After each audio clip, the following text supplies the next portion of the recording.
미국과 이란이 핵 협상을 하면서 동시에 그 이상의 군사적 행동까지 취하고 있습니다. 양측이 이런 이중적인 모습을 보이는 이유는 무엇인가요? 자, 이게 이제 이중적인 모습이라기보단요. 양측이 다 지금은 시간이 좀 필요하고 시간을 벌여야 될 필요성이 있었다. 특히 이제 미국은 이란을 최대한 압박을 해서 협상 테이블로 나오게 하는 게 일단 첫 번째 목표였거든요. 그렇기 때문에 이란 주변에, 그러니까 뭐 오만, 페르시아만 혹은 뭐 아라비아해 이쪽에 어마어마한 전략 자산을 배치하고 우리가 전쟁을 하겠다는 의도가 빈말이 아님을 보여주기 위해서 어마어마한 자산, 특히 이라크 전쟁 이후에 가장 많은 지금 전략 자산을 배치해 놓고 이렇게까지 하는데 이란 니네가 협상 테이블로 나오지 않겠느냐, 그러니까 최대 압박을 하는 거죠. 자, 그렇게 하면서 이제 협상 테이블로 나오기를 기대하는데 이란은 사실 지금 그러고 있지 않습니다. 이란 측면에서 또 시간이 필요했던 거는 이란 입장에선 미국의 압도적인 군사력, 그 다음에 거기에 이스라엘까지 가세한다면 어마어마한 파괴력을 가진 군사력에 대해서 저항은 할 수 있겠지만 될 수 있으면 피하는 게 낫단 말이죠. 그러면 어쨌든 트럼프 대통령을 계속 협상 테이블로 끌어내서 협상을 계속 이어가는 게 목적이었어요. 이어가면서 시간을 벌어서 혹시 모르면 잘 되면 협상이 타결되면 무력 충돌을 피할 수 있기 때문에, 근데 그거 안 되면 어차피 이래도 안 되고 저래도 안 되면 무력 충돌을 해야 되는 상황이기 때문에 이란 입장에서도 지푸라기 잡는 심정으로 계속해서 협상으로 가겠다고 의사를 표현했던 것이고, 반대로 트럼프 입장에서는 무력 수단을 쓰기 전에 마지막에까지 확인을 해보겠다. 이란의 의사가 뭔지. 그리고 주변에 있는 아랍 국가들이 전부 다 지금 반대를 하고 있어요. 무력 충돌을 하면 안 된다. 본인들한테 피해가 크기 때문에. 자, 그래서 아랍 국가들이 이렇게 트럼프 대통령에게 부탁을 하는데 트럼프 대통령이 그거를 또 막 무시할 수는 없죠. 그렇기 때문에 그 국가들의 의사를 또 충분히 반영을 해서, 그러면 내가 마지막까지 외교적 수단을 썼지만 이란이 더 이상 협상 테이블로 나오지 않고, 그 다음에 우리가 미국이 원하는 조건을 들어주지 않기 때문에 나는 무력을 쓸 수밖에 없었다. 그렇게 무력을 쓰는 데 대한 정당성을 만들기 위한 그런 지금 움직임을 보이고 있는 것이다. 네, 이렇게 보시면 되겠습니다. 미국이 단순 핵합의 이상의 목표가 있는 것 아니냐는 분석도 나오고 있는데요. 트럼프의 숨은 의도가 있는 걸까요? 일단 뭐 첫 번째는 핵합의가 목표죠. 핵합의를 하려는 것은 이란이 핵무기를 가지는 것은 중동 지역 전체, 그 다음에 국제사회 전체에 상당한 위협이 될 수 있다. 이렇게 이제 판단을 하고 있는 것이고, 자, 그것이 이제 막으려면 두 가지 방법밖에 없죠. 무력을 쓰거나 아니면 합의를 해야 되는데, 그래서 지금 트럼프 대통령은 합의를 통해서 그것을 막아보려고 노력을 하고 있습니다만 이란이 지금 거기에 대해서 수용을 하고 있지 않죠. 미국의 조건이 너무나 이제 까다롭기 때문에 이란 입장에서는, 그렇다면 이게 다냐? 좀 더 툭 까놓고 말씀을 드리면, 미국이 이란에게 핵합의를 요구하는데 이란 입장에서는 도저히 받을 수 없는 거다. 물론 이건 상대적이죠. 받을 수 없는 조건을 요구하는 것은 결국 무슨 말씀이냐면 우리한테 그냥 항복하고 나오라는 얘기거든요. 예. 우리가 쉽게 말씀드리면 시쳇말로, 왜냐하면 이란 입장에서는 억울하죠. 2018년 오바마가 했던 합의를 트럼프 대통령이 일방적으로 탈퇴를 했어요. 이거는 팩트란 말이죠. 그러니까 2018년까지 2015년에 오바마가 합의를 했고 이란하고 오바마가 핵협상을 했고요. 2015년에 핵합의가 체결이 됐죠. 그걸 우리가 이제 JCPOA라고 부르는데 미국과 이란의 핵합의였죠. 이거를 트럼프 대통령이 1기 대통령이 됐을 때, 그리고 8년에 이것을 일방적으로 탈퇴를 합니다. 자, 일방적인 탈퇴란 말은 이란은 그 당시에 2018년에 오바마 때 맺어놓은 핵합의를 모든 걸 다 지키고 있었어요. 위반을 한 게 없습니다. 그런데 트럼프 대통령이 이게 불만족스럽다. 더군다나 오바마가 한 합의다. 내가 한 합의여야 된다. 그리고 불만족스럽다. 왜 불만족스럽냐면 탄도미사일 개발이나 대리조직 지원 중단 이런 것도 안 했던 게 맞아요. 그 당시에도 이스라엘이 이런 걸 넣어야 된다고 얘기를 했거든요. 근데 핵만 가지고 합의를 했고, 그 다음에 시간이 지나면, 그러니까 2015년에 맺었으니까 10년 지나면 2025년 작년이었죠. 일몰 조항이라는 게 있습니다. 그러니까 10년 지나면 이란은 다시 우라늄 농축을 할 수 있게끔 그런 조항이 있습니다. 그러니까 그거를 10년 전에도 트럼프 대통령이 얘기하기를 이거는 불안전하다. 10년 지나고 나면 이란은 다시 우라늄 농축을 할 수 있게 되는데 이거는 불안전한 합의이기 때문에 이런 거를 고쳐서 좀 더 엄격하게 엄밀하게 이란의 핵 개발을 막아야 된다는 그런 명분으로 2018년 일방적으로 핵 합의를 탈퇴를 했어요. 그런데 그 이후에 이란은 이제 계속해서 그러면 미국이 탈퇴한 합의를 내가 지켜야 될 이유가 뭐가 있냐? 그러면서 우라늄 농축을 이제 60%까지 끌어올렸죠. 그러면서 사실 핵 문제가 더 커지게 됐는데 이란 입장에서는 억울하죠. 우리를 합의를 다 지키고 있었는데 트럼프가 일방적으로 탈퇴를 했고 지금 다시 와서 또 합의를 하는데 이란 내에서의 우라늄 농축은 절대 안 된다고 요구를 하고 있어요. 이란 영토 내에서. 근데 이란은 지금 우리의 핵 주권이다. 이거는 이란의 고유 주권이다. 우라늄 농축을 할 수 있는 핵 주권을 우리가 미국에게 내줄 필요가 없다. 이거는 우리가 절대 포기할 수 없는 거라고 지금 버티고 있습니다. 자, 그러면서 이런 대지사항이 됐기 때문에 트럼프 이래도 네가 우리한테 미국에게 굴복하지 않을래. 힘을 과시하는 거죠. 세를 과시를 하는 겁니다. 더 이상 이란이 빠져나갈 구멍이 없게끔 하려고 하는데 이란은 거기에 버티는 거예요. 이미 전쟁은 사실상 이란이 이길 수 없는 전쟁인 거를 알고 있습니다만 미국에 굴복하는 것보다는 차라리 장렬하게 전사하겠다. 이게 지금 이란의 태도이기 때문에 결국 핵 합의 너머에는 우리가 주는 조건을 받고 미국의 압도적 군사력과 힘에 의해 이란이 굴복하기를 바라고 있습니다. 근데 이란은 거기에 대해서 저항을 하고 있는 그런 상황이죠. 이란의 의도는 그저 시간 벌기일 뿐이라는 이야기도 나오고 있습니다. 하메네이가 이번 협상에서 취하려는 건 무엇일까요? 그렇죠. 하메네이는 지금 최대한 시간을 벌고 싶어요. 어마어마한 전략 자산이 이 지중해 지금 그다음에 오만에 모여 있는 것 자체가 비용이잖아요. 어마어마한 비용을 쓰고 있습니다. 근데 시간이 계속 가면 그 비용은 계속 늘어나겠죠. 그러면 하루하루가 갈수록 쓰는 돈이 천문학적인 돈이 쓰는데 트럼프 대통령의 상당한 경제적 압박이 되겠죠. 자, 그렇기 때문에 시간을 계속 끌고 그 다음에 시간을 계속 끌면서 본인이 원하는 협상 조건을 트럼프 대통령에게 압박을 하는 거고 시간이 끌면 끌수록 트럼프 대통령은 더 초조해지죠. 그렇기 때문에 이란이 원하는 조건으로 계속 끌려갈 수밖에 없어요. 이렇게 시간을 끌었는데 아무것도 없이 그냥 끝난다. 그렇게 되면 트럼프 대통령으로도 상당히 면이 서지가 않는 상황이 될 수도 있고 그렇기 때문에 하메네이 입장에서는 계속 시간을 끌면서 어떤 다른 변수가 생길지 모르길 기대하고 있는 것이고 그 다음 시간을 끌면 상대방이 또 지칠 것이고 자 그러다 보면 본인이 원하는 조건 하에 협상이 훨씬 본인에게 유리한 쪽으로 끌고 갈 수 있다고 생각을 하고 있어요. 이게 이제 오바마 방식이었죠. 오바마 때 1년, 최소 1년, 길게는 2년 협상을 계속 끌고 가는 겁니다. 자, 이런 걸 원했었어요. 근데 트럼프는 지금 그게 아니죠. 트럼프가 원하는 조건을 이미 줬습니다. 우리가 원하는 건 이것인데 이란 네가 최대한 받을 수 있는 게 뭐냐? 그걸 가져와라. 지금 이런 상황이에요. 근데 그걸 가져오지 못하면 우리의 조건에 충족시키지 못하면 우리는 바로 전쟁으로 돌입하겠다. 자, 그런 상황이기 때문에 하메네이는 계속 시간을 끌었던 것이죠. 다가오는 대선 및 트럼프의 정치적인 위기가 현재 협상에 영향을 주고 있는 걸까요? 영향을 하나도 주지 않는다라고 얘기할 수 없겠죠. 트럼프도 인간인데 지금 앱슈타인 파일도 어마어마한 지금 타격을 주고 있고 그 다음에 아이스 문제가 커지고 있지 않습니까? 미네소타입니까? 그쪽에서 민간인들 즉 미국 시민들을 계속 살해하는 사망자가 계속 나왔기 때문에 아이스 문제가 상당히 커지고 있는 국내 정치적으로 상당히 지금 위기감이 고조되고 있는 건 맞습니다. 맞는 상황인데 그러면 이런 거를 모두 이제 전쟁으로 한 번에 그냥 이슈로 덮는다. 그냥 블랙홀을 만들어서 국내 문제를 모두 해결하겠다. 물론 그런 생각을 할 수도 있다고 저는 생각을 해요. 그렇긴 한데 이미 이란 문제는 어제 오늘 갑자기 생긴 문제가 아니고 작년부터 이미 계속됐던 문제잖아요.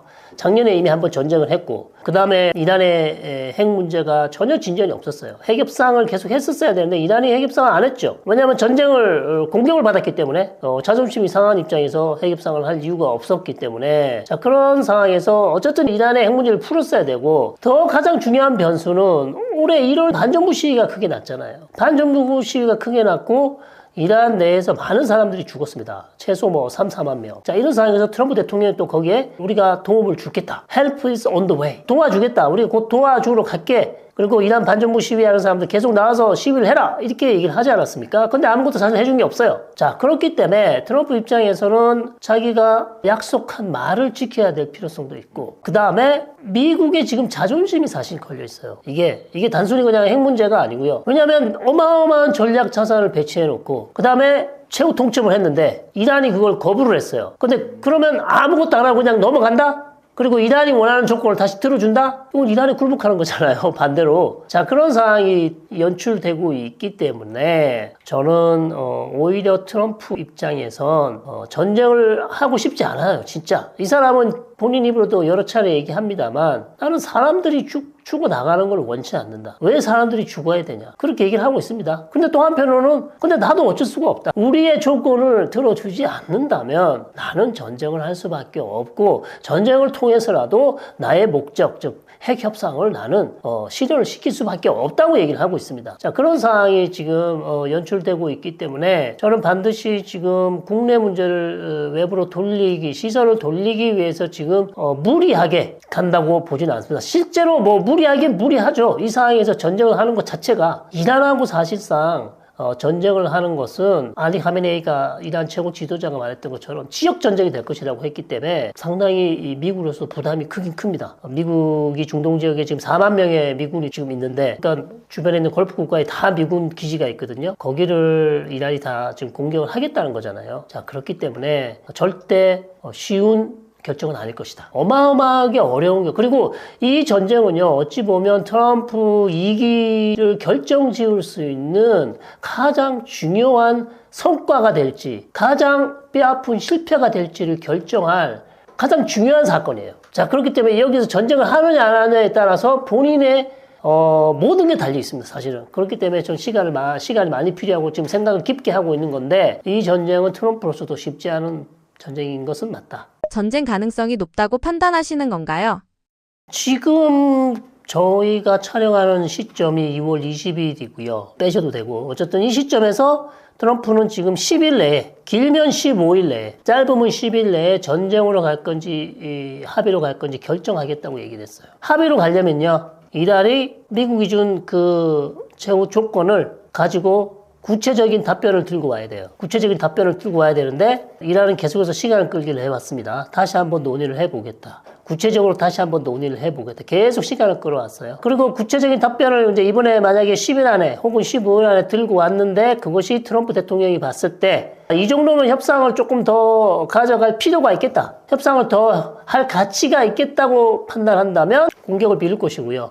들고 왔는데 지난 화요일처럼 2차 회동처럼 똑같은 걸 들고 왔다. 그러면 끝나는 거죠. 그러면 전쟁입니다. 그렇기 때문에 제 생각은 전쟁 가능성이 훨씬 높다. 트럼프는 지금 이란의 핵 농축, 우라늄 농축을 이란 영토 내에서는 안 된다 그러는데 이란은 컨소시엄 방식으로 한다고 해도, 즉 우라늄 농축을 하는 시설 내에 다른 외국 아니면 유엔이나 다른 국가들의 기술자들이 지켜보는 가운데 우라늄 농축을 하는 방식, 그게 컨소시엄 방식인데요. 이것을 이란은 본인 영토에서 하고 싶어 해요. 근데 트럼프는 이란 영토에서는 안 되니까 다른 데서, 예를 들어서 바레인이나 유엔이나 사우디나 이런 데서 주변 국가에서 하고 필요한 우라늄을 이란에 제공하겠다고 제안을 했는데 이란은 그걸 거부한 걸로 그렇게 보입니다. 그렇기 때문에 이 부분에 있어서 이란은 계속해서 똑같은 입장이에요. 절대 우리는 우라늄 농축 권리를 포기하지 않겠다고 얘기를 하고 있어요. 그게 결국 이란 영토 내에서 우리는 3.67%라도 아니면 2%라도 아니면 최소한 1%라도 우라늄 농축을 하겠다고 얘기를 하고 있기 때문에 트럼프는 제로 우라늄 농축, 이란은 최소한의 우라늄 농축을 하겠다는 이 두 개의 입장이 부딪히고 있습니다. 여기에서 이란이 이걸 접고 들어오지 않는 이상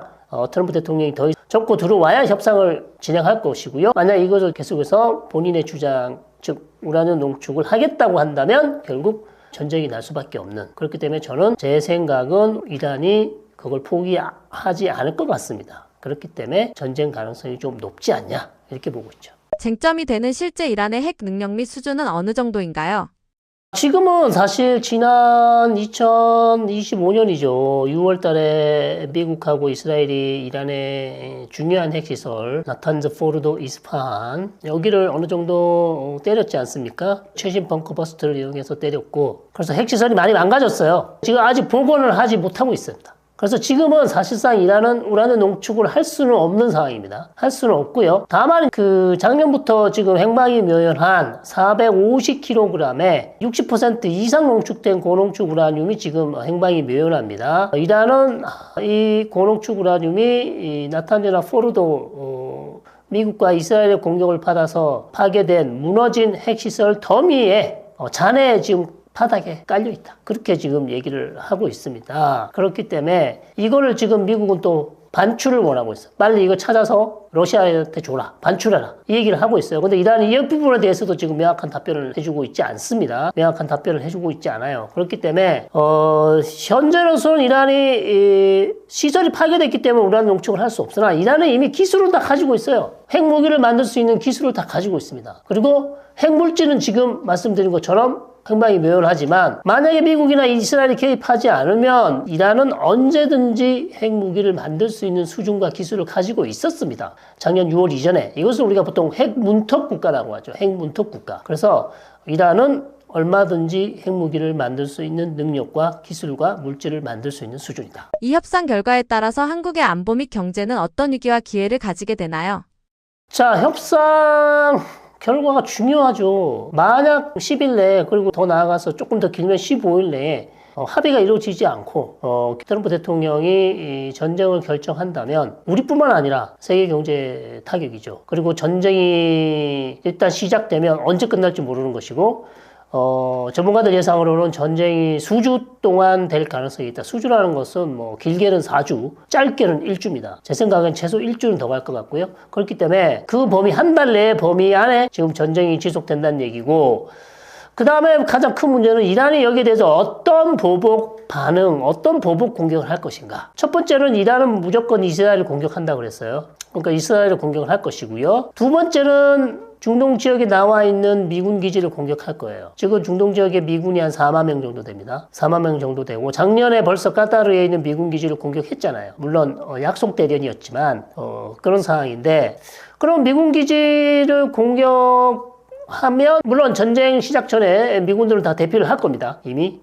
전쟁 징후가 보이면 주변국이나 아니면 다른 국가로 대피를 하든지 아니면 거기에 군 부대에서 다 대피를 하겠죠. 그리고 호텔로 가게 되든지 아니면 다른 민간 시설로 이동을 하게 됩니다. 그렇게 될 텐데 거기에 대한 공격을 받으면 그러면 다른 아랍 국가들은 어떻게 할 것인가? 예를 들면 지금 바레인 같은 경우는 만약에 이란이 우리를 공격하면 우리 군도 가만히 있지 않겠다고 얘기를 했어요. 다른 뭐 UAE나 카타르나 사우디아라비아 같은 경우는 아직 별다른 반응을 보이고 있지 않습니다만 일단 미군 기지를 공격할 것이고 거기에 대해서 미국은 계속해서 그러면 대응해서 이란을 공격하겠죠. 그 다음에 가장 중요한 건 호르무즈 해협을 어떻게 할 것인가. 그렇죠? 호르무즈 해협, 우리한테 가장 중요한, 전 세계에 가장 중요한 사실. 석유의 약 30%가 호르무즈 해협을 통해서 나갑니다. 전 세계 석유의 이동량이. 그 다음에 가스, LNG 가스가 한 20% 정도가 이 호르무즈 해협을 통해서 나갑니다. 우리 한국의 에너지의 한 70%가 그로 나가고요. 그런 중요한 지역이에요. 근데 여기를 만약 이란이 이 바다에다 규례를 풀어서 선박이 하나도 못 지나가게 한다든지 아니면 여기를 막아버린다든지 이렇게 하면 어떻게 될까요? 일단 유가와 가스값이 많이 오르겠죠. 그리고 이게 시간이 길어지면 길어질수록 어마어마한 고통이, 경제적 고통이 가중되겠죠.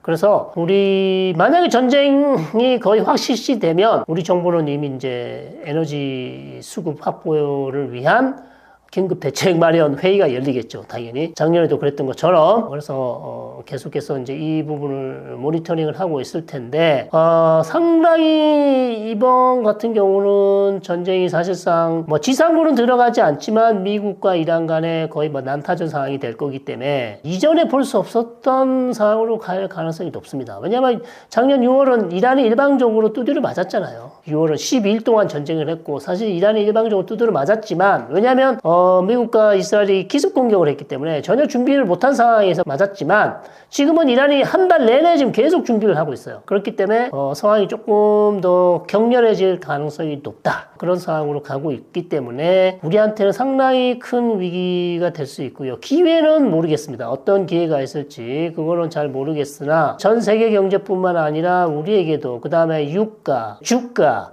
모든 경제 지표에 어마어마한 영향을 줄 것이고요. 최대한 전쟁이 빨리 끝나는 게 우리 경제나 세계 경제에 좋다. 이렇게 보고 있습니다. 중동은 이란 축, 사우디 UAE 축, 터키 독자 노선 등 다극 경쟁 구조로 움직이고 있습니다. 이 분열 구조는 한국에게 기회가 될 수 있을까요? 이란 축, 그 다음에 또 한 축은 사우디와 UAE 축, 그 다음에 터키 독자 노선. 근데 요즘에 사우디와 UAE하고 사이가 안 좋다는 얘기도 많아요. UAE하고 이스라엘하고 같이 간다는 얘기도 있고, 그래서 사우디하고 터키하고 이집트가 같이 지금 한 편이다. 이런 얘기들도 많이 나오고 있습니다. 그래서 이제 일종의 편먹기, 뭐 이렇게 다극 경쟁 구조로 움직이고 있는데, 우리로서는 여기에서 특별히 큰 기회가 있다고 저는 생각하지는 않습니다. 기본적으로, 우리는 다 이 국가들과 다 친해야 되거든요. 다 친하잖아요, 실제적으로. 이란하고도 친하고요. 우리는 사우디, UAE, 이라크, 튀르키예 안 친한 국가가 없어요. 그렇기 때문에 우리가 굳이 여기에서 누구 편을 들고 누구 편을 안 들고 그렇게 할 이유가 하나도 없습니다. 예? 우리는 철저히 우리 자국 이익 중심으로 가야지 여기에서 누구는 잘해주고 누구는 좀 서운하게 해줄 필요가 없고요. 다만 우리는 여기에서 이제 만약에 이 다국 경쟁 구조가 심화되면 오히려 한국은 이것을 등에 업고 막 부추기기보다는 오히려 중재 역할을 할 필요가 있습니다. 네, 물론 중재라는 것도 괜히 남의 문제에 왜 개입하냐 이런 또 욕을 먹을 가능성도 있지만 오히려 이게 격렬해졌을 때 한국이 중간 아주 객관적인 자리에서 중립적인 위치에서 이런 국가들 간의 어려운 상황을 잘 윤활유처럼 부드럽게 넘어갈 수 있는 그런 외교적인 기회로 삼을 필요도 있다. 물론 우리가 과도하게 아주 첨예한 문제에 민감한 문제에 우리가 들어갈 수는 없어요. 그건 사실 우리가 할 수가 없습니다. 개입해서도 안 되고요. 그런 것들 말고요. 조금 덜 민감하고 그다음에 우리가 좀 외교적으로 우리가 도움이 될 수 있을 만한 그런 부분에 있어서는 한국이 좀 중재 역할을 하는 그런 모습도 저는 중동 지역 전체, 그 다음에 우리 한국의 위상, 그 다음에 또 한국의 위상이 좋아지면 또 우리에게 경제적인 기회가 생기는 것이기 때문에 그런 방향으로 오히려 초점을 맞추는 게 낫지 않을까, 네, 그렇게 봅니다. 미국은 중동에서 영향력을 유지하되 동맹국의 역할 확대를 요구하는 구조로 움직이고 있습니다. 한국은 어떻게 반응하고 있나요? 우리 한국에게 미국이 조금 역할을 해달라. 당연히 우리 할 수 있는 건 해야 됩니다. 뭐냐면 특히 이제 트럼프 대통령이 지금 이 행정부의 기조가 역할을 하는 동맹이잖아요. 그냥 얻어먹는 그냥 무임승차 이런 동맹을 원하지 않습니다. 동맹이라 하면 서로 동맹을 하고 있는 국가의 어려운 짐도 같이 들어줄 수 있는 그런 역할을 원하고 있단 말이죠. 그렇기 때문에 단순히 우리가 미국의 어떤 안보 보장이라는 이것만 알맹이만 따먹고 전혀 우리가 힘든 부분, 그 다음에 같이 짐을 나눠줘야 되는 부분에 대해서 우리가 아무것도 하지 않는다면 오히려 미국이 우리를 어떻게 보겠습니까? 물론 우리의 역량이 되는 부분에서 그렇게 해야 되겠죠. 역량도 안 되는데 우리가 무리를 해가면서 그렇게 할 수는 없습니다만 이건 역시 이제 가자지구 평화위원회 문제도 똑같습니다. 미국이 우리에게 할 수 있는 부분에 대해서 요청, 부탁을 하는 것이기 때문에 동맹국으로서 우리는 우리 할 수 있는 역할을 해줘야 된다고 생각을 하고 있고요. 다만 이제 아까도 말씀드렸지만 너무나 중동 국가나 아니면 국제 정세에서 민감하거나 첨예한 이익이 걸린 문제에 대해서 우리가 어떻게 할 수 있는 것은 없어요. 사실 그런 문제는 우리가 개입할 필요도 없고 개입할 수도 없습니다.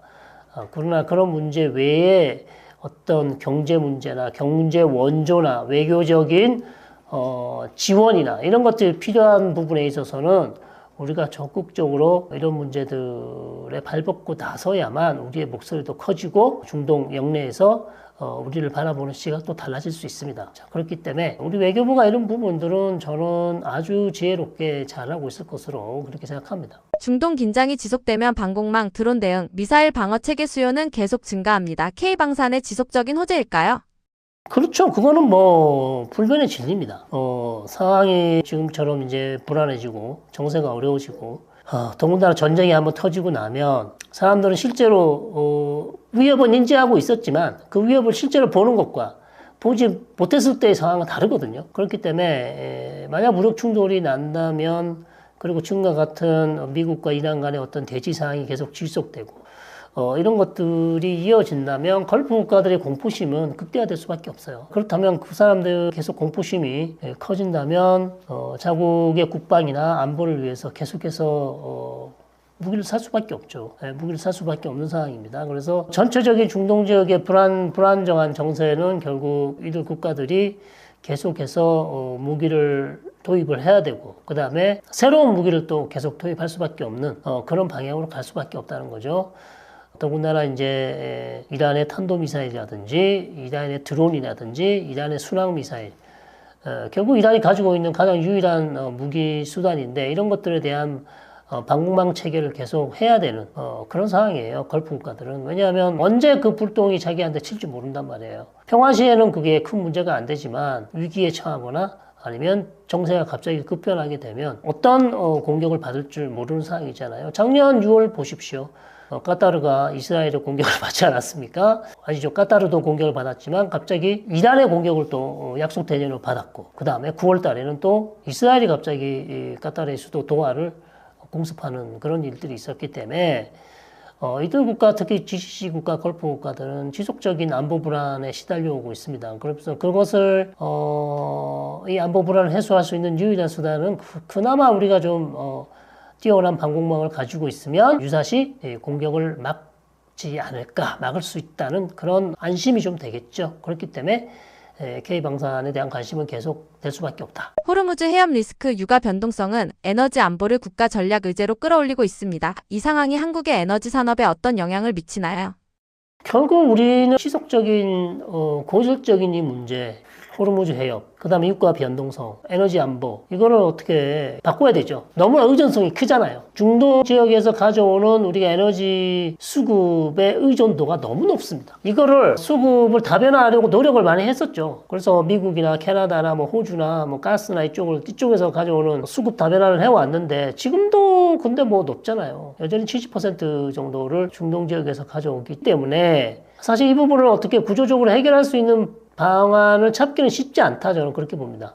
계속해서 이제 뭐 중동 지역 국가 간의 우호 관계를 유지를 해야 되고 그러다 보니 또 기름을 안 사줄 수 없잖아요. 일종의 기름을 사주고 그 다음에 무기를 파는 방식 이렇게 될 수도 있거든요. 자 그렇기 때문에 우리 무기를 사주는 대신 우리는 당신의 기름을 사주겠다. 이런 것들이 같이 복합적으로 이루어지기 때문에 이걸 하루아침에 우리가 갑자기 중동에서 수급해오던 것을 다른 국가에서 수급한다는 것은 쉽지가 않습니다. 그런 상황이기 때문에 저희 입장에서는 뭐 사실상 이걸 피할 수는 없고요. 계속해서 관리를 해와야 되는 것이고 그 다음에 비축량을 좀 늘릴 수밖에 없는 것이고 유사시에 쓸 수 있는 비축량을 좀 늘릴 수밖에 없고 그 다음에 혹시 위기시가 되면 대체 국가로부터 원유나 가스를 수입할 수 있는 대체 국가를 좀 발굴하는 방식 그런 방식이 될 수밖에 없는 그런 상황이고 최근에 중동 국가들이 이제 석유 화학 부분에 있어서 투자를 많이 하잖아요. 그래서 우리 석유 화학 산업이 좀 도전에 처해져 있다. 도전에 직면해 있다는 얘기들이 많이 나오고 있습니다. 그래서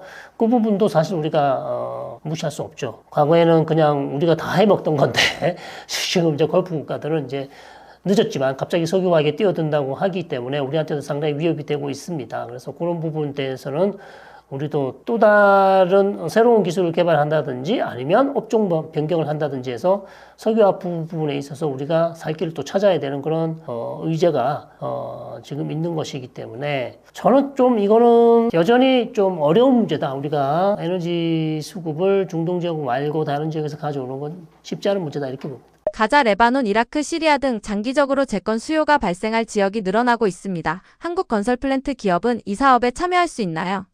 자, 가자 지구 있고요. 그 다음에 이제 시리아를 볼 수밖에 없죠. 시리아가 볼 수 있는데, 뭐, 레바논도 마찬가지로 이라크도 있습니다만, 뭐, 이라크에서는 이미 우리가 뭐, 신도시 많이 짓고 있잖아요, 벌써. 신도시. 이라크가 저는 제일 좋은 지금 모델이라고 생각합니다. 근데 지금 가자 지구와 시리아는, 신도시 아직 시작할 때가 아니에요. 왜냐하면 인프라부터 먼저 깔아야 돼요. 완전히 다 망가졌기 때문에 인프라를 깔아야 되는, 가자 지구 인프라를 까는 것 자체 사업이 이제 시작이 될 거고요. 그 부분에 있어서 우리 한국 기업들이 들어갈 수 있는 부분이 있을까 모르겠습니다. 왜냐하면 일종의 건설 다리 놓고 도로 놓고 이런 거란 말이에요. 자, 이런 부분들은 우리가 지금 과거에는 많이 했지만 현재 우리 기업들이 이 부분에 있어서는 투르키예나 중국의 단가에 우리가 맞춰줄 수가 없어요.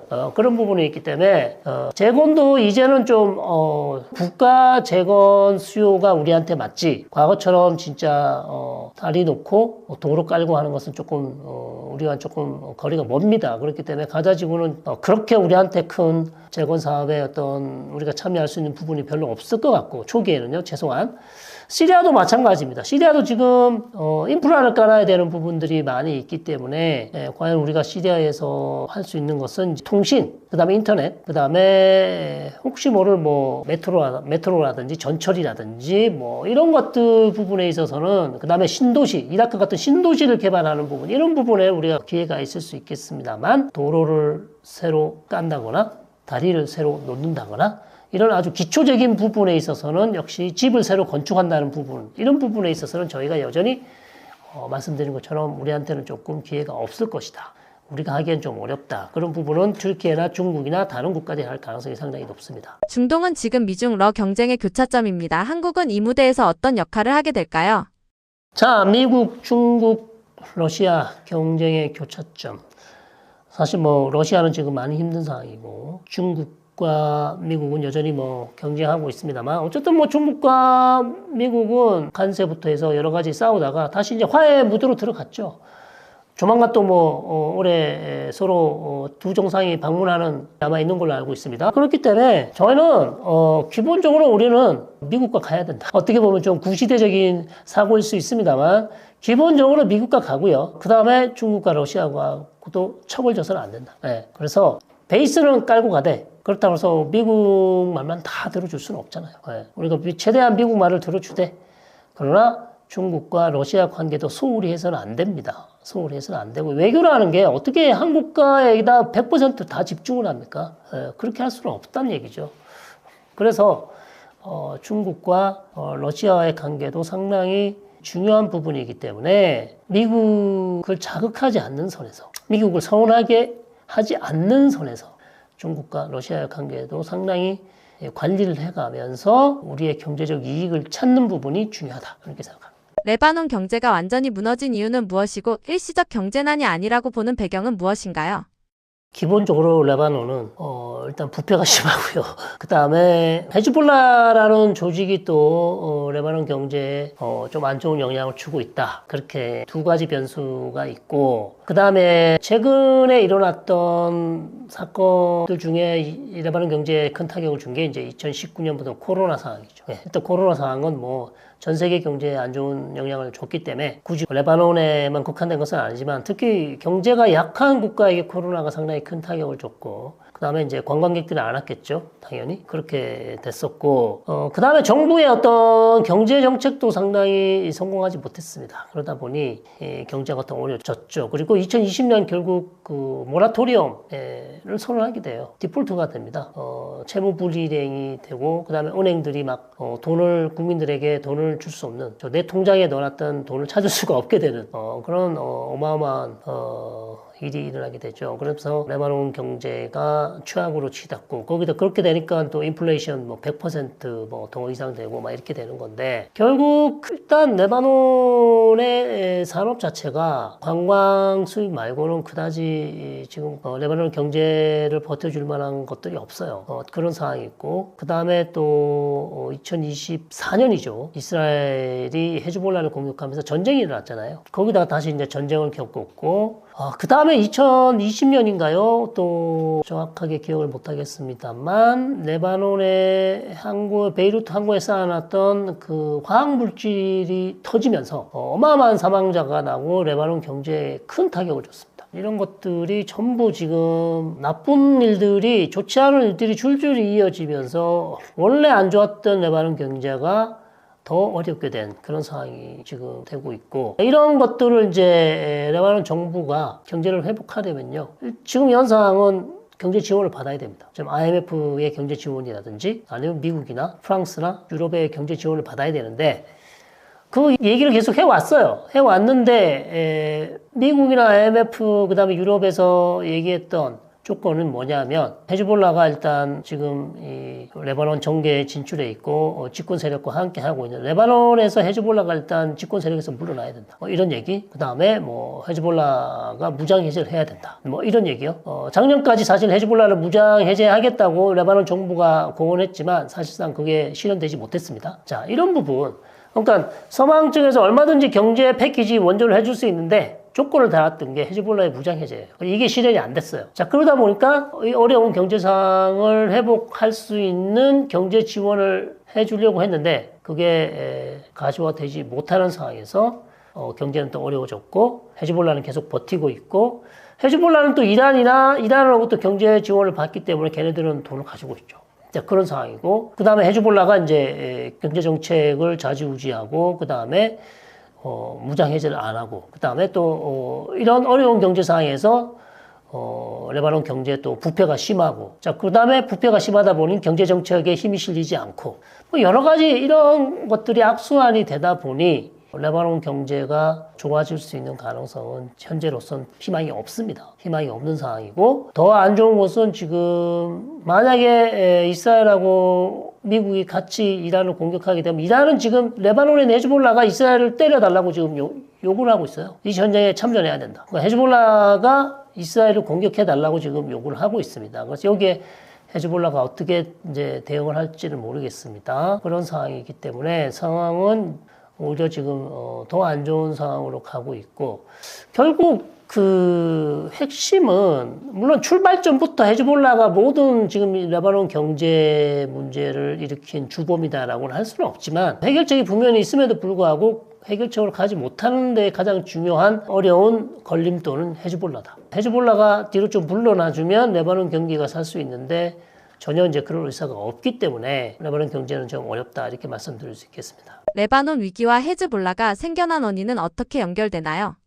헤즈볼라는 1982년 이란이 세워준 조직이에요. 시아파 무장단체인데 헤즈볼라는 단순히 무장 종주만 가지고 있지 않습니다. 레바논 선거 총선에 참여하는 정당도 가지고 있어요. 그리고 장관까지 배출한 조직입니다. 그러니까 정치 조직과 무장 조직이 같이 가는 조직이란 말이에요. 자, 그렇게 됐기 때문에 헤즈볼라가 결국 그 지금 레바논의 재건과 레바논 정부의 개혁에 가장 지금 큰 걸림돌이 되고 있어요.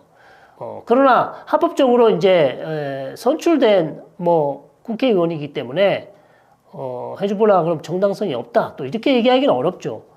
어쨌든 선거에서 표를 얻어서 총선에서 의석을 차지한 정당이기 때문에 이 사람들을 위법하다, 이 사람이 뭐 정당성이 없다 이렇게 얘기할 수는 없지만 실제 지금 외부에서 돈을 쥐고 있는 사람들, IMF나 미국이나 유럽에 있는 국가들이 레바논 경제를 살리기 위해서는 헤즈볼라가 좀 뒤로 물러나라. 왜냐면 헤즈볼라는 또 테러 단체로 지정이 돼 있어요. 유럽과 미국과 테러 단체로 지정이 돼 있단 말이에요. 그렇기 때문에 헤즈볼라만 조금 양보를 하고 물러나 준다면 경기가 그다음에 경제가 회복될 수 있는데 헤즈볼라가 그걸 거절하고 있지 않습니까? 거부하고 있고 계속 이스라엘과의 전쟁을 부르짖고 있고 그렇게 버티고 있기 때문에 결국은 헤즈볼라가 이 문제를 해결해 주지 않는 이상 레바논의 위기가 해결되기는 좀 어렵지 않냐 그렇게 봅니다. 레바논이 약해질수록 헤즈볼라가 강해지는 구조인가요? 그렇죠. 레바논의 정부가 강력한 정부일 때, 그 다음에 국가의 어떤 무력을 정부가 독점할 수 있을 때 헤즈볼라는 약해질 수 있죠. 그 국가라는 것은 기본적으로 무력을 독점해야 되거든요. 경찰력이나 군대를 국가가 독점해야 되지. 또 레바논 같은 경우는 헤즈볼라의 군대가 레바논 정규 군보다 더 숫자가 많아요. 헤즈볼라 무장 조직이. 자, 그러다 보니 레바논 정부가 헤즈볼라를 무력으로 어떻게 제압을 할 수가 없습니다. 이런 상황이 계속되는 한 헤즈볼라가 쉽게 물러나지 않을 거고요. 결국 그 헤즈볼라라는 조직, 특히 이슬람 원리주의 단체는 실패한 국가는 뭡니까? 레바논 같이 국가가 권력, 그 다음에 무력을 독점하지 못하고 국민들의 먹고 사는 문제를 전혀 해결하지 못하는 국가. 그 다음에 무력에 대한 통제를 할 수 없는 국가이기 때문에 헤즈볼라가 레바논에서 가장 중요한 조직이며 단체가 될 수밖에 없습니다.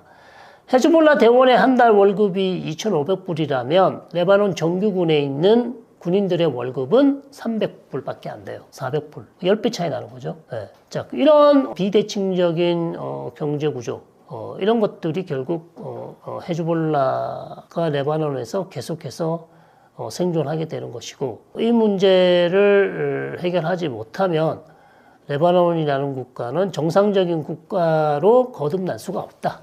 헤즈볼라에 계속 끌려갈 수밖에 없는 그런 구조다 이렇게 말씀드릴 수 있죠. 지금의 헤즈볼라는 국가 공백을 메우는 정도가 아니라 정치적 정당성 및 리스크를 짊어진 것으로 보시나요?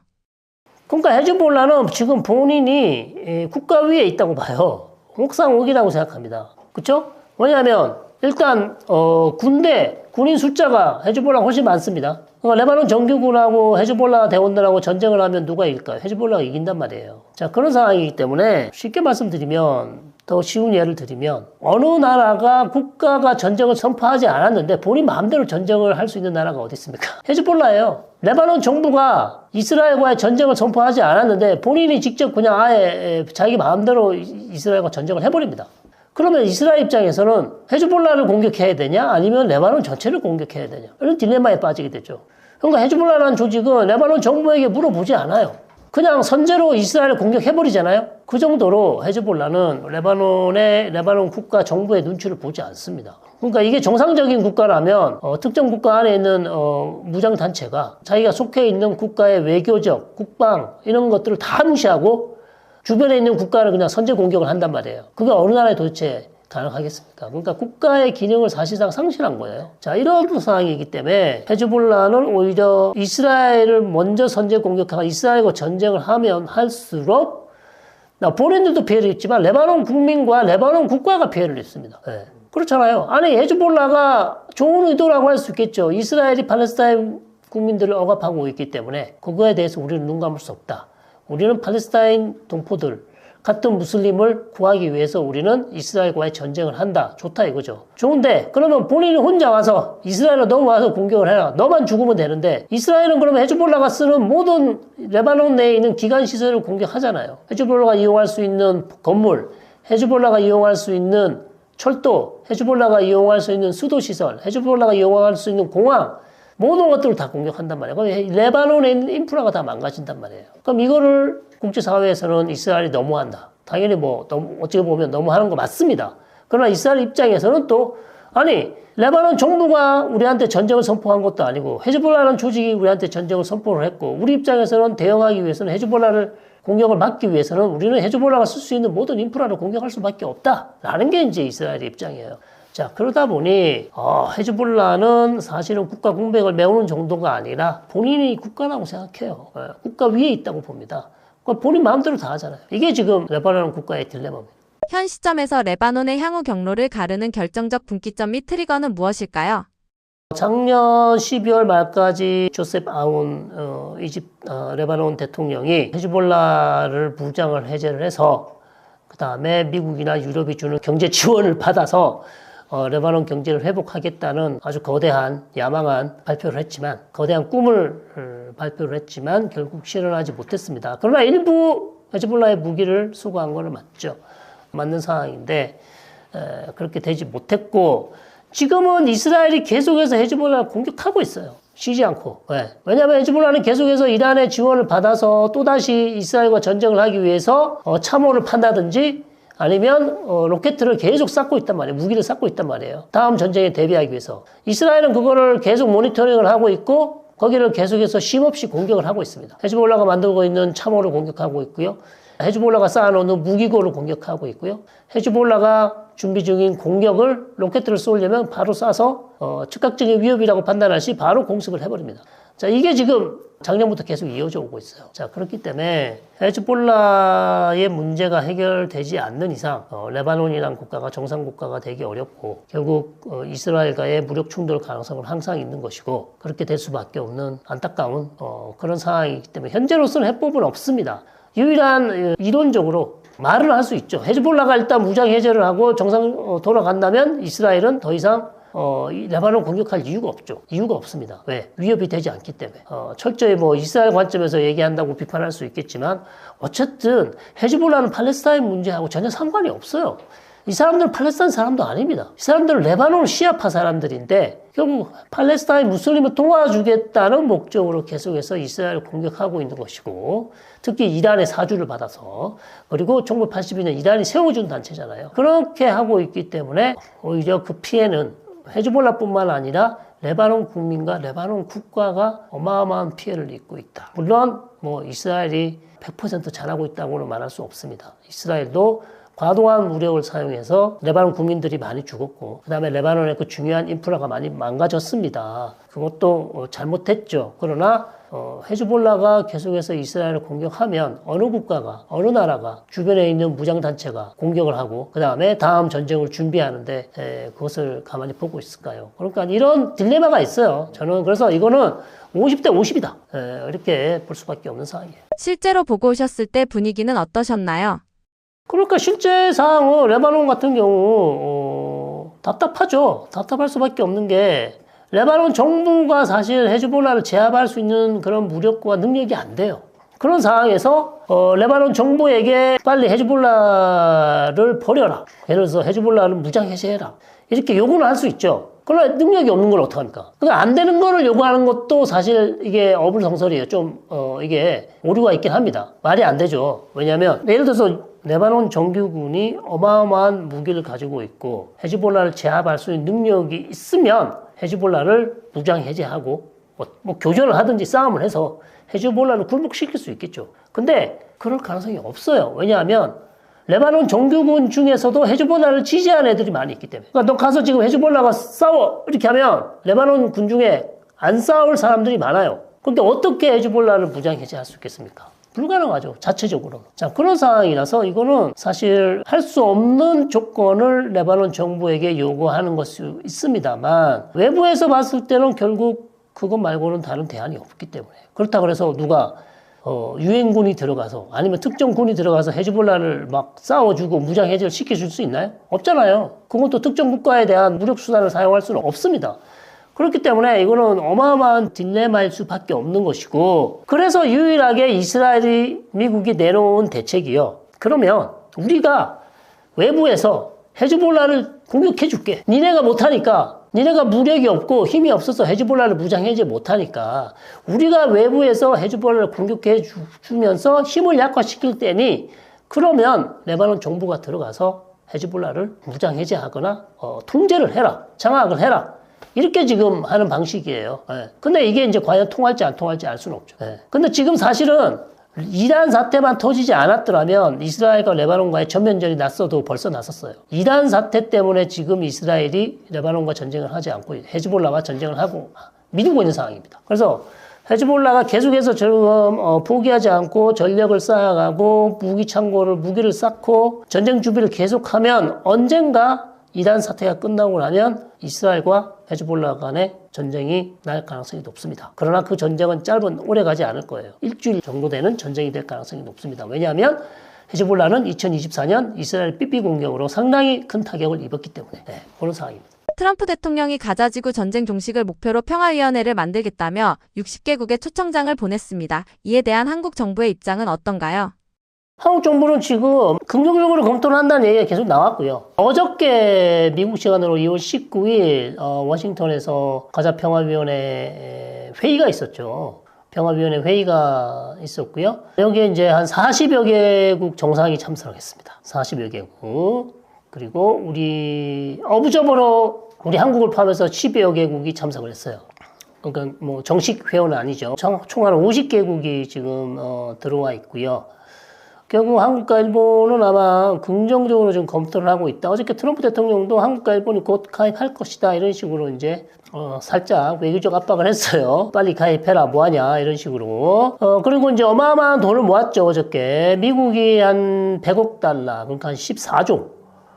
그러면 한 40개국이 돈 모은 게 뭐 하여튼 40개국 중에 일부 모은 게 한 10조. 전체 한 24조를 지금 모았어요. 그 24조를 가지고 가자 재건을 하겠다는 겁니다. 그래서 어마어마한 계획이죠. 이게 사실상 어저께 뭐 미국의 관리들이 거의 다 모였습니다. 뭐 국무장관부터 뭐 위트코프, 쿠시너 모든 사람이 다 모이는 그런 회의였고요. 우리 정부는 우리도 파견을 했었습니다. 어부저버로 김용현 전 이집트 대사님이 직접 어부저버로 참석을 했고 결국 한국 정부의 입장은 가자 재건에 우리도 적극적으로 동참하겠다는 게 기본적인 입장입니다. 뭐 그 이유는 잘 아시겠죠? 왜냐하면 가자 문제가 워낙 중요하고 그 다음에 중동 아랍 국가들 중에서 가자 문제를 평화적으로 해결하는 데 반대하는 사람 아무도 없습니다. 그리고 한국이 중동 지역에서 어떻게든 비즈니스를 하려면 이런 중요한 문제에 적극적으로 참여를 해야 되고요. 우리의 목소리를 내고 또 필요할 때는 호주머니를 털어서 기금을 내야 됩니다. 그래야 우리가 아랍 국가들한테 큰 소리 내고 비즈니스를 할 수 있지. 이런 중요한 회의에 우리는 뭐 힘들어서 안 되겠습니다. 이런 얘기하면 안 되고요. 그다음 트럼프 대통령이 또 적극적으로 권하고 있지 않습니까? 그렇기 때문에 아마도 우리는 일본하고 발을 맞추어서 적극적으로 참여할 것 같습니다. 트럼프 행정부가 중동에 다시 영향력을 확대하려는 움직임을 보이고 있습니다. 어떤 의도라고 생각하시나요? 사실 이건 의도된 거라고 보지는 않습니다. 왜냐하면 트럼프 대통령은 처음부터 얘기했죠. 아메리칸 퍼스트이고요. 웬만하면 이제 그냥 고립주의 정책으로 돈 안 드는 정책, 그 미군을 빼고 싶고, 그 다음에 영내에서 본인들이 해결할 수 있는 그런 장을 만들고 싶어 했죠. 그런데 그게 마음대로 잘 안 되기 때문에 지금 어쩔 수 없이 개입을 하는 겁니다. 그죠? 더군다나 이란 문제가 이렇게 풀고졌고, 그 다음에 이란 핵 문제가 본인이 생각했던 것처럼 쉽게 잘 안 풀리고 있는 상황에서 그렇다면 이걸 그냥 미국이 방치하고 아무것도 하지 않고 그냥 손을 뗀다. 그렇게 되면 오히려 미국이 내야 할 비용이 더 커질 수 있습니다. 물론 제 생각과 반대로 생각하시는 분들도 있겠죠. 그냥 놔두는 게 낫다. 지네들끼리 뭐 싸우고 죽든지 말든지 놔두는 게 낫다고 생각하시는 분도 있을 수 있겠지만, 특히 가자 지구 문제를 보시면 이거는 저는 트럼프 대통령에 대한 공과 뭐 사가 다 있겠습니다. 음과 양이 다 있을 것이고 공과 실이 다 있겠습니다만, 가자 지구 문제에 있어서는 대단히 다른 대통령과는 다른 움직임이에요. 그리고 트럼프가 아니었다면 가자 지구 전쟁이 이렇게 끝날 수 있었을까? 그리고 24조라는 어마어마한 돈을 모아서 이제 시작입니다. 어떻게 될지 모르죠.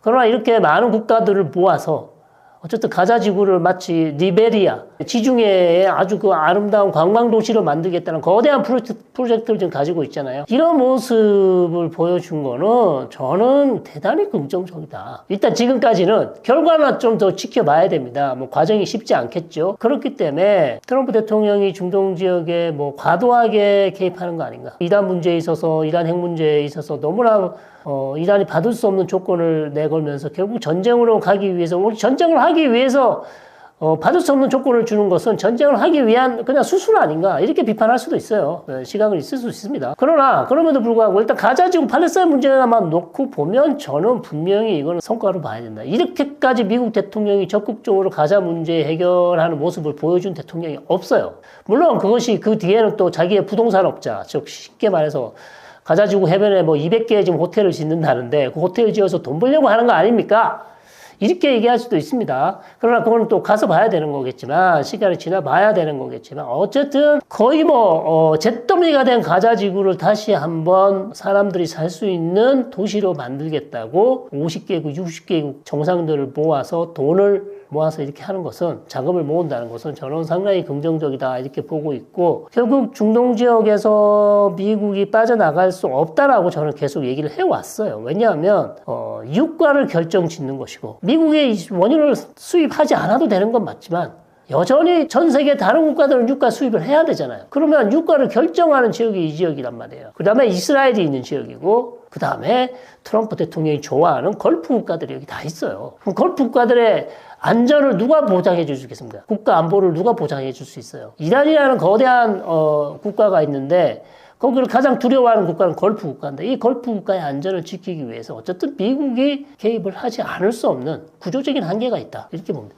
트럼프가 그린란드에 지속적으로 개입하려는 이유는 무엇인가요?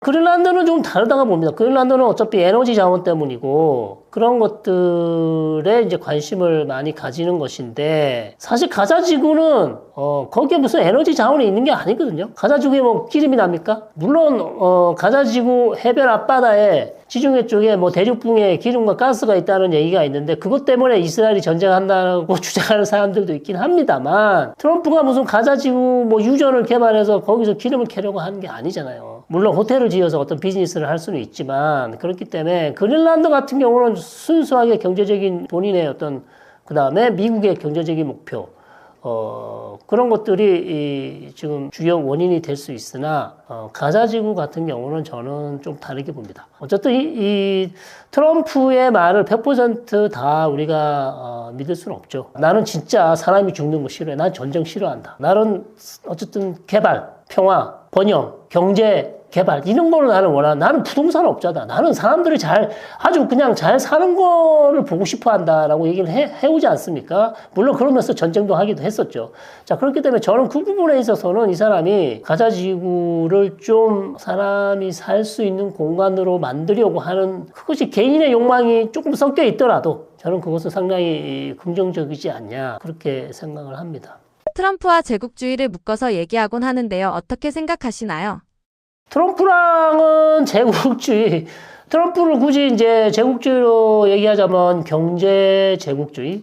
그걸 우리가 이제 제국주의라고 얘기하지 않고, 신중상주의라고 얘기를 많이 하죠, 보통. 전공용어로다가.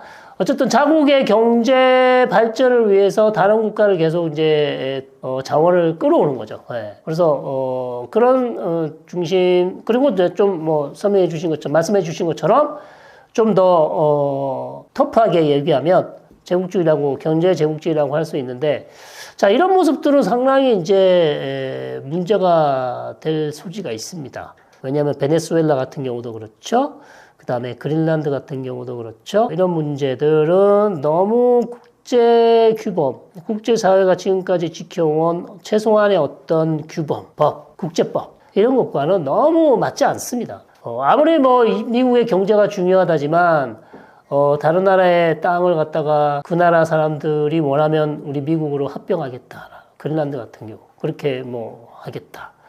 그 다음에 베네수엘라 정권이 미국하고 처벌졌기 때문에, 그 대통령을 잡아서 미국으로 데려가서 감옥에 가둔 재판을 한다는 것. 물론 마두로 대통령이 여러 가지 국내에서는 문제가 있거나 논란이 되는 부분이 있었지만, 그렇다고 해서 다른 국가가 특정 국가에 들어가서 그 국가의 최고 통치권자를 저렇게 납치해 가는 것. 자, 이런 것 같은 경우는 상당히 우리가 이전에 볼 수 없었던 거거든요. 물론, 간접적으로 미국이 남미 국가에 개입을 하는 경우는 많이 있었어요. 그렇기 때문에 저는 이것이 마치 트럼프가 했기 때문에 트럼프 같이 이렇게 정말 상스러운 사람은 나는 못 봤어 라고 얘기하는데요. 사실은 80년대, 90년대 미국이 뒤에서 보이지 않게 남미 국가들에서 쿠데타를 지원하거나 아니면 친미 세력을 지원하는 사건들은 많이 있습니다. 그래서 이걸 굳이 새롭게 트럼프만 이렇게 나쁜 짓을 한다고 생각하시면 안 되죠. 그렇기 때문에 저는, 요즘에 가장 재밌는 말이 있잖아요. 그 우아한 위선의 시대는 가고, 정직한 야만의 시대가 왔다.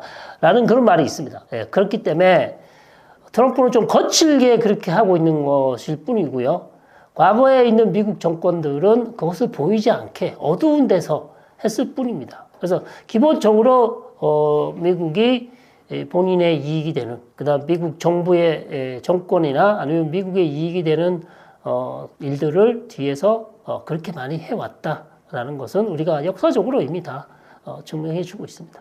미국은 전통적으로 이스라엘을 강하게 지지해왔습니다. 가자 전쟁에서 이스라엘에 대한 전폭적 지지는 어떤 계산인가요? 자, 트럼프가 가자지구에서 이스라엘을 전폭적으로 지지해왔다. 맞습니다만 또 틀린 부분도 있어요. 틀린 부분이 있습니다. 다른 부분이 있습니다. 대체적으로 트럼프가 나타냐후 총리의 말을 많이 들어줬죠. 그러나 지금 트럼프가 가자지구에서 휴전 3단계 휴전안을 만들고 1단계를 지금 지나서 2단계까지 지금 끌고 오고 있지 않습니까? 이거는 나타냐후 총리가 원하던 게 아니에요. 그러니까 저는 가자지구에서 더 이상 지금까지 우리가 볼 수 없었던 새로운 현상이 있습니다. 가자지구 문제를 이제는 더 이상 이스라엘 혼자서 결정할 수 있는 시간이 끝났어요. 과거에는 아무도 거기에 관심을 가지지 않았잖아요. 그래서 이스라엘 마음대로 했습니다. 근데 지금은 미국이 주도를 하고 있어요. 이거는 이스라엘이 원하던 그림이 아니라니까요. 그러니까 이거는 다시 말씀드리면 트럼프가 이스라엘이 원하는 걸 전폭적으로 지지해 줬냐? 아니라는 거죠, 저는. 왜 아니냐? 본인이 이스라엘이 혼자서 가자지구 문제를 해결할 때는요, 자기 마음대로 할 수 있었죠. 근데 지금은 그렇지 않아요. 지금 뭐가 가장 큰 문제인지 아시죠? 하마스 무장 해제예요. 이스라엘은 하마스 무장을 해제를 해야 2단계로 간다고 했습니다. 근데 트럼프는 뭐라고 그러는지, 어저께도 뭐라고 그러는지 아십니까? 워싱턴 DC 가자평화위원회 회의에서 하마스 무장 해제 될 것이다. 그렇게 한다고 약속했다. 근데 데드라인이 없어요. 데드라인이 없단 말이에요. 데드라인이 없어. 일하는 데드라인이 있습니다. 10일이나 15일이라고 얘기했어요. 근데 언젠가는 될 것이다 그러고 데드라인 없습니다. 그리고 지금 2단계로 가려고 하는 것은 이거는 이스라엘이 절대 반대한다고 그랬어요. 그리고 가자 지구에 지금 안정에 가장 큰 영향을 미치는 국가가 카타르하고 트루키예인데 이스라엘은 카타르하고 트루키가 가자 문제에 개입하지 않기를 바라고 있어요. 근데 트럼프 대통령은 어떻습니까? 안 된다. 트루키와 카타르가 가장 중요한 국가다. 완전히 나타냐고 중요한 상치된 그렇기 때문에 저는 그렇게 지금 이스라엘 말을 듣지 않았기 때문에 지금 가자 지구가 안정화되고 있다는 얘기예요. 역설적으로. 이스라엘이 원하는 거 다 들어줬으면요. 전쟁이 아직도 안 끝났어요. 전쟁 아직도 안 끝났습니다. 그리고 지금 어저께 가디안, 영국에 있는 언론 가디안지에서 가자 지구 내에 미군 기지를 만들겠다고 그랬어요. 미군 기지를, 이것도 한 번도 있었던 적이 없습니다. 5천 명이 주둔할 수 있는 미군 기지를 만들겠다고 했습니다. 그래서 가자 지구는요, 더 이상 이제 우리가 알던 가자 지구가 아닙니다. 이스라엘 손을 떠났고요. 최소한 지금 임기 3년 남은 트럼프 대통령이 가자 지구를 사실상 모든 것을 결정할 거예요. 그래서 이스라엘에게는 안 좋은 시나리오긴 합니다만 저는 이게 더 잘 됐다. 가자 주민들한테도 잘 됐고요. 궁극적으로는 이스라엘 사람들한테도 이렇게 돼야만 어찌됐든 가자 지구, 즉 팔레스타인 문제의 해법을 찾을 수 있고 지금 가자 지구에서 하려고 하는 미국이 재건을 하려고 하고 있잖아요. 이것은 어찌 보면 가자 지구에서 앞으로 미래에 보게 될 팔레스타인 국가를 지금 가자 지구에서 먼저 테스트해 본다. 이렇게 보시면 될 것 같아요. 그래서 상당히 큰 어마어마한 변화다. 이렇게 말씀드릴 수 있겠습니다. 미국 내에서는 이스라엘 지지 여론과 반전 여론이 혼재되어 있습니다. 중동 정책은 트럼프의 지지율과 선거에 어떤 영향을 미칠까요? 지금 미국에서 이스라엘 지지가 많이 떨어졌어요. 특히 이제 2023년 하마스의 기습 공격을 받고 이스라엘이 뭐 거의 3년 정도 전쟁을 하지 않았습니까? 2024, 2025, 거의 2년 정도 전쟁을 했네요. 2년 정도 전쟁을 끌어왔기 때문에 거기다가 가자지구 주민이 지금 사망자가 뭐 6만에서 7만 정도 되는 상황이기 때문에 사실상 미국뿐만 아니라 유럽도 마찬가지죠. 이스라엘에 대한 과거의 이스라엘의 어떤 좋은 이미지는 이미 사라졌고요. 이스라엘 국가에 대한 여론도 옛날 같지 않고 이스라엘을 지지하지 않는다. 오히려 팔레스타인을 지지한다라는 여론이 더 높을 가능성이 높고 사실 미국의 유권자들이 중동 문제에 관심이 없습니다. 중요한 변수가 아니에요. 중요한 변수가 아닙니다. 예를 들어서 최근에 트럼프 대통령이 CNBC 경제 미디어 있죠? 거기랑 1시간 반을 인터뷰를 했나요? 1시간 반인가 1시간 정도 인터뷰를 했는데 거기에 대해서 이란에 관한 내용이 몇 분이나 나왔을 것 같습니까? 이란에 관한 내용이 1분 30초 나왔습니다. 1분 30초. 관심이 없어요. 관심이 없기 때문에 그러니까 미국의 유권자들의 관심은 오로지 경제입니다. 네. 그 다음에 미국 국내 아이스 문제죠. 아이스 문제. 아이스 문제하고 경제 문제지 중동 문제는 미국 유권자들의 그렇게 관심이 없습니다. 다만 실패를 해서 전쟁에서 지금 이란하고 전쟁을 만약에 했다가 미군이 많이 사망한다. 이렇게 되면 이제 상황이 안 좋아질 수 있죠. 그거는 상당히 크게 치명타가 될 수 있습니다. 치명타라기보다도 하여튼 안 좋게, 안 좋은 영향을 줄 수 있으나, 그러니까 유권자들의 관심사는 그거고요. 어저께 제가 봤을 때, 이란과의 전쟁에 관련해서 미국의 여론조사를 봤는데, 거의 70%가 반대입니다. 전쟁하지 말아야 된다고 지금, 여론조사 결과가 나왔어요. 그러나, 트럼프 대통령은 뭐 거기에 개의치 않겠죠. 그렇기 때문에 사실상 이스라엘 지지, 물론 미국 내에 있는 부자들, 유대인 유권자들에게 중동 정책은 트럼프의 중동 정책은 중요할 수 있습니다. 그러나 전체적인 미국 유권자들에게 있어서 중동 문제는 그렇게 큰 변수가 아니다. 미국은 확전은 원치 않는 입장을 보여왔는데 억지 전략은 실제로 작동하고 있나요? 작동하고 있지 않는 거죠. 실제로 작동을 했다면 이란이 이렇게 덤빌 수가 없죠. 지금 한 달 반 정도 기간 동안 어마어마한 전략 자산을 배치하고 있음에도 불구하고 이란은 미국에게 굴복하지 않고 있습니다. 자, 그렇기 때문에 지금 전쟁이 될 수밖에 없는 상황이죠. 만약 미국이 우리 지금 정말 공격할 수도 있어. 전쟁한다고 얘기했는데 말뿐인 게 아니라 진짜 전쟁할 준비가 되어 있다고. 네 주변을 돌아봐. 지금 전투기만 200대, 항공모함 3대, 어마어마한 전략 자산들이 지금 배치되어 있는데 핵협상으로 안 나올 거야? 그리고 내가 얘기하는 방식으로 도장 안 찍을 거야? 하는데 이란은 지금 거기에 못하겠다고 하고 있잖아요. 자, 그렇기 때문에 지금 사실은 미국은 여기에서 억지 전략이 실제로 이란이 뭐 선제 공격으로 미국을 공격할 이유는 없죠. 그거는 뭐 잘 알려져 있습니다만 이미 뭐 삼척 동자조 아는 내용이죠. 왜?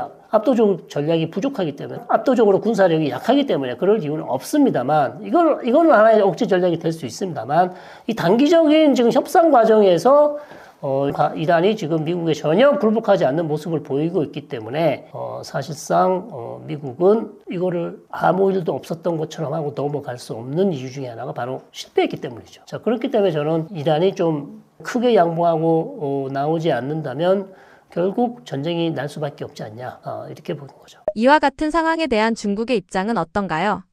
자, 중국은 도와주고 싶지만 러시아도 마찬가지입니다. 그래서 뭐 지금 어저께 러시아하고 중국과 해상훈련을 공동 해상훈련을 했죠. 자, 그러면서 이제 이란은 봐라, 우리 뒤에는 러시아와 중국이 있다.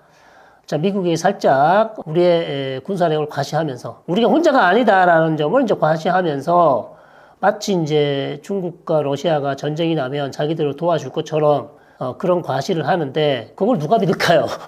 도대체 실제 전쟁이 났을 때 중국과 러시아가 이란의 입장에 서서 미국을 막 공격하고 그렇게 할 수 있겠어요? 안 되겠죠, 당연히. 자, 그렇기 때문에 중국과 러시아는 오히려 이란을 도와주고 싶지만 이란하고 친하다고 계속 얘기를 해왔어요. 근데 엊그제 마수드 페제스키안 이란 대통령이 성토를 했습니다. 중국 사람들 우리 도와준다고 말만 몇 번 하고 한 번도 도와준 적이 없다. 그렇게 우리 도와준다고 했는데 지금도 안 도와줘. 우리를 완전히 버렸다. 까지 얘기를 했어요. 자, 그 정도면 이란이 얼마나 서운해하는지 아시겠죠. 근데 이제 중국과 러시아가 굳이 이란 때문에 미국하고 전쟁을 할 이유가 뭐가 있겠습니까? 러시아는 더군다나 지금 우크라이나의 전쟁 때문에 바쁘고 중국이 쓸데없이 지금 미국하고 전쟁을 해서 얻는 게 뭐가 있습니까? 뭐 이란하고 같이 전쟁을 해서 미국을 뭐 무너뜨리겠어요? 그럴 계제가 아니죠. 그렇기 때문에 중국의 입장은 모르겠습니다. 속마음은 모르겠으나 오히려 중국 입장은 미국이 여기에서 이제 코가 좀 납작해져서 좀 힘이 좀 빠지기를 원하고 있지 않을까요? 그럴 가능성도 있어요. 그렇기 때문에 이란을 도와줄 가능성은 그렇게 높지 않다. 이렇게 봅니다. 성황대 유로메나 연구소의 설과입니다. 자, 오늘도 중동 전반에 관해서 제가 말씀을 드렸고, 특히 이제 이란 문제가 지금 계속 이슈가 되고 있습니다. 어떻게 될지 모르는 상황인데요. 관심을 가지시고 보셔야 됩니다. 지금 이란 상황은 전 세계적인 문제이기 때문에 전 세계 경제에 어마어마한 타격을 줄 수 있는 정말 가장 중요한 문제라고 제가 2달 전부터 계속 얘기를 해왔습니다. 그래서 관심 있는 분들은 우리 채널을 또 봐주시고 그 다음에 저희 헬로우메나 채널 오시면 저희가 또 매일 영상을 올리고 있습니다. 그래서 많이 봐주시면 고맙겠습니다. 고맙습니다.